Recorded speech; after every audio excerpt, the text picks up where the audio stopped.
Cleaning ಹೆಂಗೆ ಮಾಡಬೇಕಾ? First ನಮ್ಗೆ ಏನೇನು ಬೇಕಾದರೂ PPEs ಐಟಮ್ ಬೇಕು, ಕೆಮಿಕಲ್ ಬೇಕು, ಮತ್ತು ಮೆಟೀರಿಯಲ್ಸ್ ಕ್ಲಾತ್, ವೈಪರ್ ಆ ಥರ ಏನೇನು ಬೇಕು ನೋಡು. ಫಸ್ಟ್ ನೋಡಿ PPEs ಏನು ಬೇಕು ಅಂದರೆ ಕ್ಯಾಪ್ ವೇರ್ ಮಾಡಬೇಕು, ಮಾಸ್ಕ್ ವೇರ್ ಮಾಡಿರಬೇಕು, ಗಾಗಲ್ಸ್ ಆಗಿರಬೇಕು, ಗ್ಲೌಸ್ ವೇರ್ ಮಾಡಿರಬೇಕು, ಶೂಸ್ ವೇರ್ ಮಾಡಿರಬೇಕು. ಸೊ ಇದು ಅದಾದಮೇಲೆ ಕೆಮಿಕಲ್ಸ್ ಏನೇನು ಬೇಕು.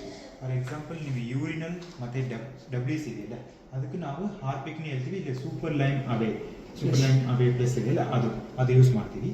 ಸೊ ಅದಾದಮೇಲೆ ಆಲ್ಕ್ಲೀನ್ ಬಂದು ಫ್ಲೋರಿಗೆ ಯೂಸ್ ಮಾಡ್ತೀವಿ. ಸೊ ನ್ಯಾಚುರಲ್ ಶೈನ್ ಇದನ್ನು ಟ್ಯಾಪ್ ಇದ್ದರೆ ನ್ಯಾಚುರಲ್ ಶೈನ್ ಯೂಸ್ ಮಾಡ್ತೀವಿ. ವಿಂಡೋ ಶೈನ್ ಏನಕ್ಕೆ ಯೂಸ್ ಮಾಡೋದನ್ನ ಗ್ಲಾಸ್ ಇದ್ದರೆ ಅದಕ್ಕೆ ಯೂಸ್ ಮಾಡಿದೆ. ನೆಕ್ಸ್ಟ್ ರೂಮ್ ಫ್ರೆಶ್ನರ್ ಇದೆ, ರೂಮ್ ಫ್ರೆಶ್ನರ್ ಯೂಸ್ ಮಾಡ್ತೀವಿ. ಸಪೋಸ್ ಈಗ ನೀವು WC ಯೂಸ್ ಮಾಡಿದ್ರೆ ಈ ಕ್ಲಾತ್ ಇದೆ, ರೆಡ್ ಕ್ಲಾತಲ್ಲಿ WC ಕ್ಲೀನ್ ಮಾಡಬೇಕು. ಸೊ ಗ್ಲಾಸ್ಗೆ ಏನು ಯೂಸ್ ಮಾಡಬೇಕು ಅಂದರೆ ಯೆಲ್ಲೋ ಕಲರ್ ಕ್ಲಾತ್ ಯೂಸ್ ಮಾಡಬೇಕು.